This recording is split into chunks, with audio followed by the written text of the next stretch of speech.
Jadi Trump yang dungu tu pun boleh fikirlah.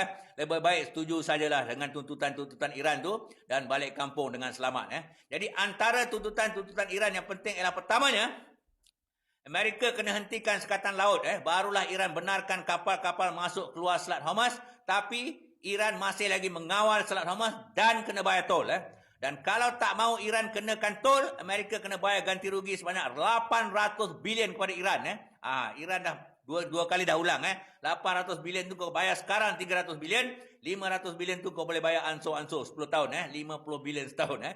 Ketiganya, Iran mahukan hentikan sekatan ekonomi dengan serta-merta ke atas Iran.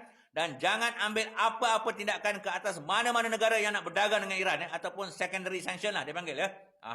Jadi China juga dilaporkan mengugut. Tak tahulah betul tak betul. Ini bukan laporan daripada kerajaan rasmi China. Tapi ada keluar dekat media China. Yang mengugut kalau sekatan terus dikenakan oleh Amerika di Laut Arab. Maka ada kemungkinan China pun akan melakukan sekatan laut yang mengelilingi Taiwan. Senang saja. Jadi ini memang buat Amerika tersentak lah. Sebab Amerika sangat-sangat bergantung kepada microchips yang dibuat di Taiwan. Yang paling bagus lah. Jadi nampaknya tuan-tuan dan puan. Nampaknya semua negara-negara ni dah main sekat-sekat dah sekarang ni. Kalau China sekat dekat Selat Taiwan ni, maka ianya memberi petanda yang sekat menyekat lalang laut ni akan merebak ke Selat Melaka lah pula. Tapi tekanan daripada Rusia, China serta rakyat Amerika ni, yang menurut pakar-pakar ni, belum cukup untuk mendesak Trump menghentikan perang ni lah. Tak cukup kuat. Yang buat Trump dikatakan akan berundur ialah tekanan daripada sekutu-sekutu Amerika sendiri, iaitu UK, France, Italy dan Germany. Tekanan ni dibuat melalui saluran diplomatik dan tak ada sebarang kenyataan rasmi dibuat lah. Dia discuss belakang-belakang secara saluran diplomatik. Mungkin nak jaga air muka Trump. Tapi saya rasa teruklah Trump kena maki. Engkau punya pasal. Kita semua sekarang ni dah sakit. Jadi Chancellor Germany ni siap buat statement. Tindakan Trump di Asia Barat adalah memalukan. Dia guna perkataan disgusting. Yang malu besar. Jadi Trump bukan saja mendapat tekanan diplomatik daripada UK, France, Germany dan Italy, akan tetapi turut mendapat tekanan daripada 4 sekutu Amerika di Asia, iaitu Jepun, Korea Selatan, India dan juga Taiwan. Semuanya menggunakan saluran diplomatik mendesak kuat Trump. Sebab apa? Empat ni dah menggelupur teruk dah.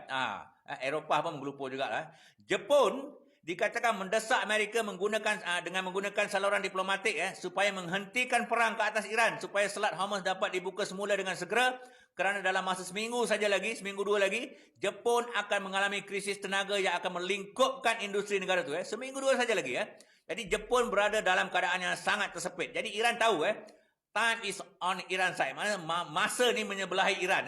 Kau nak sangat, kau teruskanlah. Jadi Jepun akan mengalami krisis tenaga yang akan melingkupkan industri negara tu. Seminggu dua lagi. Jadi Jepun berada dalam keadaan yang sangat tersepit. Sebab bila Selat Hormuz ditutup, dia tak ada minyak. Jepun cuba beli minyak daripada Rusia. Tapi Rusia pula tak mau jual kali ini. Alasan Putin mudah saja. Masa Rusia perang dengan Ukraine, Kesatuan Eropah kenakan sekatan ekonomi ke atas Rusia. Jepun pun ikut sama. Sekarang kau rasa. Sekarang kau dah tersepit, aku tak mau jual minyak kat kau. Kau koreklah sendiri. Jadi Jepun dikatakan berada dalam keadaan yang sangat terdesak dan mungkin akan mengalami darurat tenaga. Saya rasa Rusia ni sengajalah tekan Jepun ni. Kalau Iran semua dah settle, saya rasa dia jual lah juga minyak ke Jepun. Duit kan. Jadi Korea Selatan pula situasi juga hampir sama dengan Jepun. Cuma Korea Selatan masih boleh beli minyak dengan Rusia. Tapi ada pakar mengatakan bukan semua keperluan Korea ni dia boleh dapat daripada Rusia. Ada setengah grade minyak yang diperlukan oleh industri Korea ni, dia terpaksa beli daripada negara-negara Arab juga. Jadi Korea juga perlukan produk-produk petroleum daripada negara-negara teluk ni. Helium macam-macam lah. Lagi sekutu dia ialah India mari. India juga dikatakan telah memberikan tekanan diplomatik ke atas Amerika. India kata kalau sekatan diteruskan seminggu lagi, India akan terpaksa beli minyak daripada Iran. Ini dilarang oleh Amerika lah. India kata seminggu lagi negara tu akan mengalami krisis tenaga yang teruk. Dan sekarang ni pun dah mula gunakan arang batu untuk sumber tenaga nak jalankan jana kuasa elektrik dia. Dan industri-industri dan infrastruktur dekat India. Mana India pun dah menggelupur. India dia kata kalau teruskan juga sekatan laut tu, India terpaksa beli minyak daripada Iran. Dia beli minyak daripada Iran, dia tak payah lalu Selat Hormuz. Dia ambil dekat pelabuhan Chah Bahar. Lagi seekor sekutu Amerika yang mendesak Amerika ialah Taiwan. Taiwan juga dikatakan telah memberikan tekanan politik ke atas Amerika sebab Taiwan sebagai pembuat 70% microchip tercanggih di dunia ni memerlukan helium untuk proses akhir microchip tu. Dan tanpa helium, pembuat microchip tak dapat menghasilkan microchip yang bermutu tinggi lah. Jadi selain jadi kita tahu Amerika adalah pembeli terbesar daripada Taiwan ni. Jadi selain daripada negara-negara yang saya sebut tadi tu, dilaporkan yang banyak lagi negara-negara di dunia yang turut mendesak Amerika menghentikan perang ni sebab dunia sedang menghadapi krisis tenaga. Dan kalau berlanjutan sebulan dua lagi akan terus mengalami depression dan bukan lagi recession. Depression ni teruk. Maka masa bertahun nak pulih. Dan yang terakhir sekali ialah tekanan daripada komuniti keuangan dan Fed Reserve Amerika sendiri yang kesan yang akan dialami oleh sekutu-sekutu Amerika dan dunia akan melingkupkan Amerika dengan lebih teruk lagi. Ini daripada dia punya Fed Reserve macam bank negara dia lah. Jadi hanya ada satu pihak saja menurut dia orang yang untung, iaitu Iran. Kalau sekatan ni teruskan, yang untung Iran seorang dia. Sebab apa? Sebab walaupun Amerika mengenakan sekatan laut ke atas Iran, 90% kapal-kapal minyak Iran masih mampu melepasi sekatan tu dengan mudah. Keduanya, Iran tak perlu pakai kapal-kapal sendiri. Maknanya dia tak pakai kapal dia, takut Amerika tahan. Siapa nak beli minyak aku, kau hantar kapal sendiri. India nak beli minyak, kau hantar kapal sendiri. Kalau Amerika tahan, kau jawab sendirilah. Kalau Amerika Serikat mana sekat, mana Amerika akan bermasalah dengan India. Contohnya China. 90%, ada yang kata 80%, ada yang kata 90%. Minyak yang Iran jual ni adalah kepada China. Contohnya kalau China nak beli, China hantar kapal dia. Kau tengok, berani tak berani, Amerika tahan kapal China ni. Sebab China dah bagi warning. Jadi kita saksikan video 1 minit ni macam mana Iran ni mengelak sekatan bodoh Trump dekat tengah laut tu.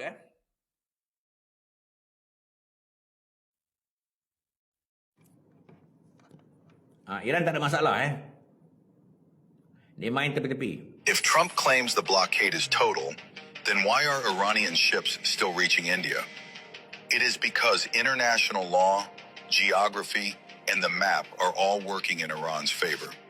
The Financial Times has reported that at least 34 Iran-linked tankers have bypassed the U.S. blockade to reach India. Here's how. Iran loads its tankers with oil and keeps them within its own territorial waters, hugging the coastline toward Pakistan. By avoiding the international waters where the U.S. is intercepting vessels, they cross directly into Pakistan's territorial sea, and that is where things get interesting. Under the UN law of the sea, vessels enjoy the right of innocent passage through a coastal state's territorial waters. Iranian ships move by hugging the coastlines of Pakistan and India, reaching Mumbai without ever entering international waters. Once tankers enter these specific corridors, Washington has zero authority, and the coastal state's sovereignty takes precedence. So on paper, Trump has a blockade, but in reality, the sea is full of loopholes.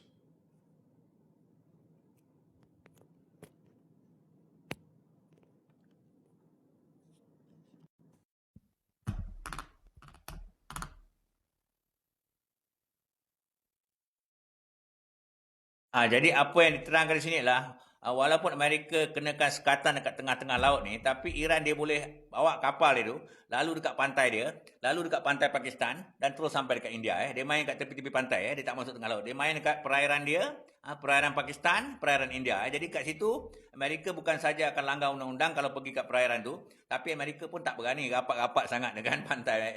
Jadi kapal besar ni dia main kat pantai tepi-tepi menyusur je sampai ke India. Jadi banyak lepas. Dia mungkin boleh tahan sebiji lah, tapi 20 biji lepas. Tahan sebiji, 20 biji lepas. Dan sekarang harga minyak pun tinggi. Iran tak kisah. Kau ambil satu tak apa. Sekarang aku jual minyak